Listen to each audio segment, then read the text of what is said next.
By the end of this video, you're going to learn an easy, powerful way to lower blood pressure fast. More importantly, you're going to understand the science of how high blood pressure exists and how to fix it. My name is Dr. Story. I've been a doctor of chiropractic for over 29 years. I'm going to give you realistic advice based on my experience and based on the scientific literature. Now, here's an interesting story for you. I just had a patient who had a tumor removed from her adrenal gland, and it was the cause of her high blood pressure. She was having high blood pressure for issues, and once she had surgery on her adrenal gland, the blood pressure went down.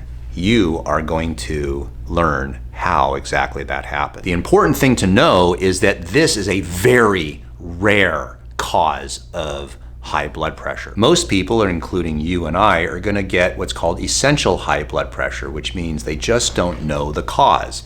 But doctors know the cause. Listen very carefully because I'm going to summarize it in one sentence. Are you listening? Seriously, stop typing. Make sure and listen to this. Here it comes.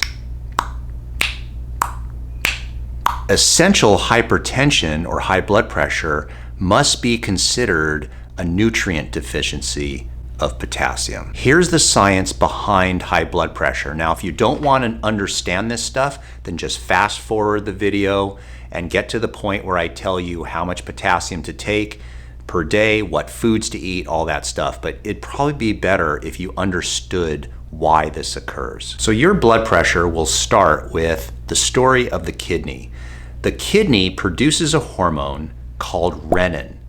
And renin is most important in activating another hormone that's in the liver called angiotensinogen. Angiotensinogen is going to be converted into angiotensin 1. Then there's an enzyme called angiotensin converting enzyme that converts angiotensin 1 into angiotensin 2. You've heard these terms because many drugs will block this enzyme from converting the 1 into the 2. Angiotensin 2 does two specific things that will raise your blood pressure. Number 1, it'll cause the blood vessels to constrict. And number 2, it'll cause an adrenal gland to secrete another hormone called aldosterone. The adrenal gland is the gland right above the kidney. Aldosterone does something very, very important. It causes your kidneys to retain sodium and retain water, and that raises your blood pressure. So this renin, angiotensin, aldosterone system does two things. It constricts the blood vessels and it retains sodium and water. And those are the two mechanisms by which the kidneys cause high blood pressure. Everywhere along that path that I just described, there are medications that will block the body from doing these things. There are beta blockers, ACE inhibitors, angiotensin receptor blockers, drugs that block aldosterone, and drugs that help you eliminate sodium and water from the body. All these drugs are doing something where they're trying to block the body's natural reaction to a nutritional deficiency. And that nutritional deficiency is a deficiency of potassium. The key statement that you want to remember is that renin production is regulated by potassium. If you can increase your potassium levels in your diet, then the renin, angiotensin, aldosterone system doesn't occur, and your blood pressure goes to normal. Experts all across the world recommend around 4,700 milligrams of potassium. But here in America, even a healthy person is likely only getting about 2,000 milligrams of potassium. I myself did this.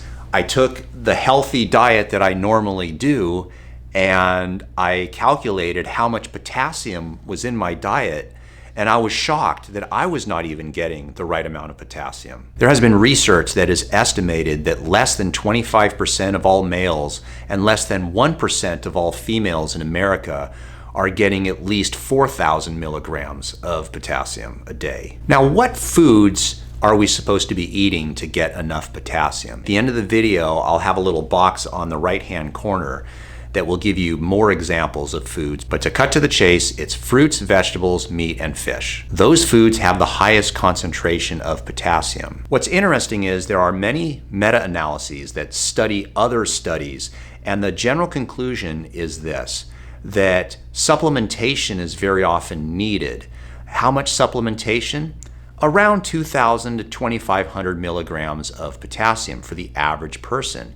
And this makes total sense because if the recommended amount is 4,700 and the average person is only getting 2,000 milligrams, then the supplementation plus the average type of diet in America will give you that recommended amount, which lowers our blood pressure.